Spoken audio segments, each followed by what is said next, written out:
So our next matchup, to determine the number one contender for the Raw Women's Champion, we have Rhea Ripley, Bianca Belair, Liv Morgan, Doudrop, Alexa Bliss, and at the very end there, we have Nikki ASH, where peanut gallery you can see through them. But this actually exceeded. It's great to see Bay back. This was not a bad match. I thought, to the amount of time that they had, this was like a 12-minute chamber match. And we did not watch this live because we have things to do. I was kind of expecting the worst, but honestly, I think they made the most out of the time. I had a dream that I went on a date with Alexa Bliss last night. Really? I did, yeah. It's the most random thing ever.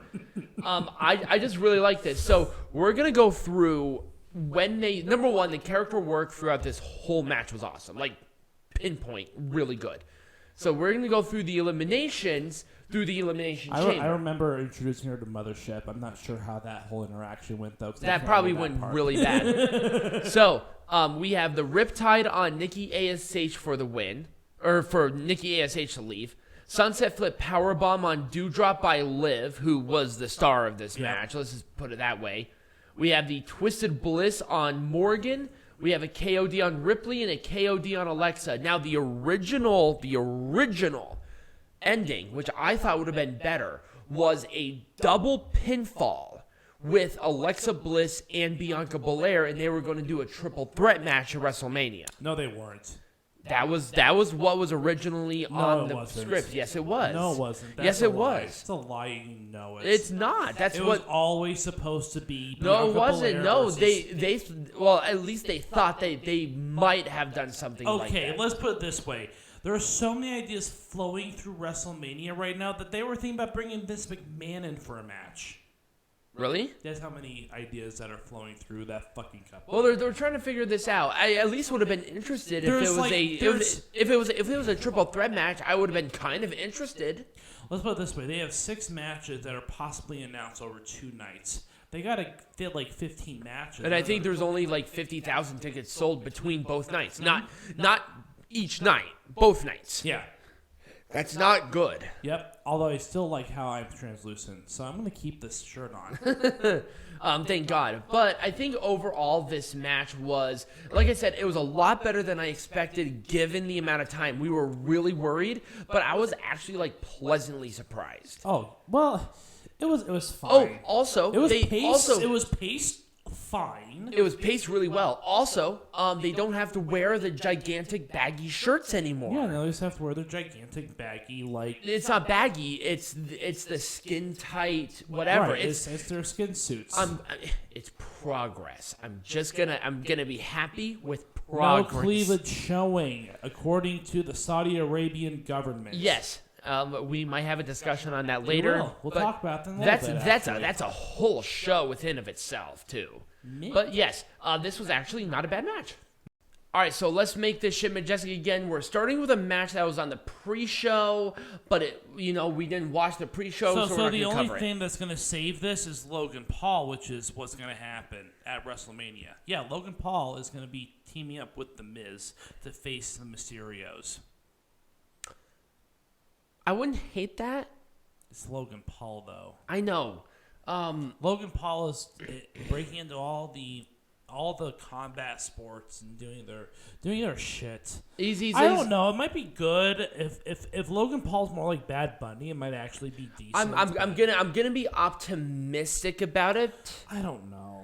I'm going to be optimistic. I know people hate Logan Paul because of what he did to boxing, but it's like, okay, who's drawing other than fucking Logan Paul in boxing right now? No one is. Yeah. It's kind of like WWE. No one is drawing in wrestling, and not in wrestling, in WWE. No one is drawing in WWE other than people who are part-timers or celebrities. Right. There's no draw. There is no draws. And unfortunately, Rey Mysterio would be a draw if they didn't book him so poorly. And then the same thing with Sami Zayn. Sami Zayn is facing off against Johnny Knoxville, which is actually pretty much confirmed for WrestleMania this year as well. I'm not going to hate that because at least they built a rivalry around it. It's not because of Sami Zayn, it's because of Johnny Knoxville. Right. Johnny Knoxville's going to sell his tickets. Same thing with Stone Cold Steve Austin and Kevin Owens. No one's going because it's Kevin Owens. Do you know if the Zayn Knoxville match is for the IC belt? It's not. Okay. It's just going to be a match. Oh, okay. So anyway, let's go to the next one, which we actually talked about. There was no reason for this match. There was legitimately no reason for this. I would have rather had the SmackDown Tag Team Title match than this match. Or you mean the tag team? The SmackDown Tag Team Title match. Oh, you mean okay, yeah. So not the women's match, but just instead of this nonsense, which didn't even have to happen. They should have had the SmackDown Tag Team Title match. Oh, you know the only reason they did this one was because of Ronda Rousey. I'm aware of why they did it. Don't confuse what I know of in making this majestic again. We're making this majestic again. That's our fucking job. We pay for the fucking place that we live in based on this. Yes, I'm telling you, that's terrible. Yes, it was terrible because it didn't have to happen. Also, the SmackDown Tag Team match would have been terrible too. No, at least there was a rivalry. They hodgepodged this shit to get Rousey in there somewhere. That was true. It. They did not need to do this. The match sold itself. And the thing with Sonya Deville and Naomi, it's done. Naomi beat her already. What's the point? They're going to be facing each other at WrestleMania, I think. It's stupid. I know, it's stupid, isn't it? Maybe if Sonya Deville was... You know what? Maybe the stalker had the right idea. Anyway, so... I do not condone that, by the way. That is literally just satire. So, it was great to see Alexa Bliss, my bae, in there. She did very good, too. Mm-hmm. Unfortunately, she still has a stupid little on-the-swings weird gimmick. I mean, if you continue to jerk off to that, Chris Hansen's going to bust through our door here in a hot fucking minute. Now, hold on. She is of age. I kind of want. Maybe she likes to role play as a toddler. We're gonna have Chris Hansen be a guest on this show at some point in time. For maybe she likes it for role playing. I don't know. We'll have to ask the wrong Ryan about this. Because it should have been me. You just like how I strategically had a drink at that point. So I'll be honest with you. As an overall premise of the match, given the circumstances, I wouldn't have booked this differently. We all know who was going to win this match. I know. But the thing is that everybody within the scope of this match had a credible reason.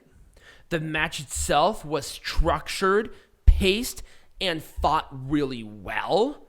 And I think it actually did a benefit overall to the women's division post-WrestleMania. Bianca Belair twirls shit around way too much. You think so? Oh, God, yes. Yeah, I could see that. She's starting to rely on her wear her hair way too much. The problem is she didn't use it. She needs to start using the hair. Now, I understand that she has to hold onto it to do certain maneuvers. It was just terrible. She needs to start using.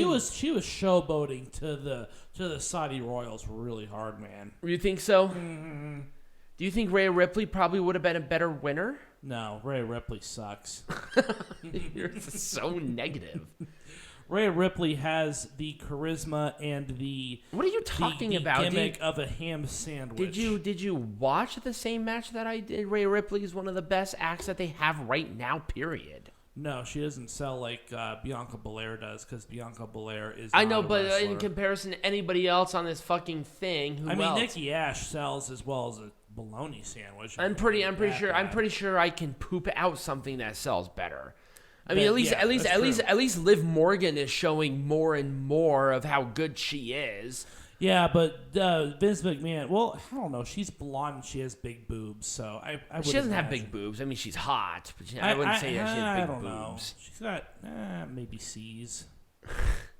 Anyways, we're in the mind of McMahon. We are not misogynistic. This is Vince McMahon. He is misogynistic. 85-year-old. I think if you've watched WWE for more than 3 seconds, you know why we talked about that. Yes. Let's talk about this. Other than that really scary spot, and Madcap Moss should be nowhere near a ring. What are you fucking? You're insane. What are you talking about? He needs to get rid of the stupid gimmick, but other than that, I think he actually is fine. I want to see him with a Laugh Factory without the McMahon script because I think he can. I think he could do something good. Some really good jokes. I think he has. I think there's a personality there. That man has a future in comedy. I think he does. I think if he was anywhere else, he would be in such a better position. Oh, God, period. Yes. Honestly, he needed more seasoning in NXT or something to get him really into that position. Also, why? Well, I mean, Drew McIntyre is. Drew McIntyre can pull off a good match with fucking anybody. The problem with Drew is that he's in a really awkward position because he's not as good as Brock Lesnar and Roman Reigns. And Vince McMahon has no capability of building a star. Here's the problem. Here's the problem with Drew, and I'm going to say this to the day I die. Drew McIntyre won the WWE champion at the worst possible time. It was a no-win situation when it came to the COVID pandemic. I can almost guarantee you that if it was a regular year in 2020 and Drew McIntyre had the reign that he did, we would see a much different Drew McIntyre. Right. But I think he was just a victim of circumstance. But again, Vinnie Mac likes to rely on the people that. Once again, it was not for the sake of trying, and I think Drew McIntyre is a draw. He just won it at the worst year possible. Because keep in mind, he won the Royal Rumble and had all of this momentum in January. That's true. Of 2020. We didn't know what was going to happen in March. Well, maybe they should have thought ahead. You couldn't. Just giving you crap. Do you think every fucking company should have a global pandemic thing? Well, I mean, I do. Anyways, never mind. Let's move on. Next do? match. We do? Anyway, this was a jerk-off sesh. I'm not offended by it. We knew who was going to win. It was all right, let's move on. Do you have anything else to say, really? Nope. Same with this one, jerk-off sesh. Well, same with this one, but once again, replace the Ronda Charlotte match with this match, and I'm going to be a little more compelled because at least this one had seasoning. They had matches on SmackDown. There was stuff here. But, of course, the Viking Raiders have about as much charisma as It's not their fault. I know. This is WWE's fault. War Machine was the hottest act in tag team wrestling, period, in 2018. That's true. That's what I'm saying, is that they have the charisma these days of spoiled milk. They suck. Anyways, let's move on to the next match. They suck, not to their fault. This one honestly exceeded my expectations. Oh yes, let's talk about Becky Lynch. That needs to stop now. Okay, here's the thing. I'm just gonna let Peanut Gallery in. I thought you were gonna hit me. So, here's the thing. So, I'm just gonna mute him for now. So. There, are you feeling better? Bing, bing, bing, bing, bing. So, Becky Lynch is a good seller, but if she only did this, like, what am I going to do? That's it. Instead of, it's not necessary. It's so not necessary. Now, she was like one or two actions. That's fine, but not this.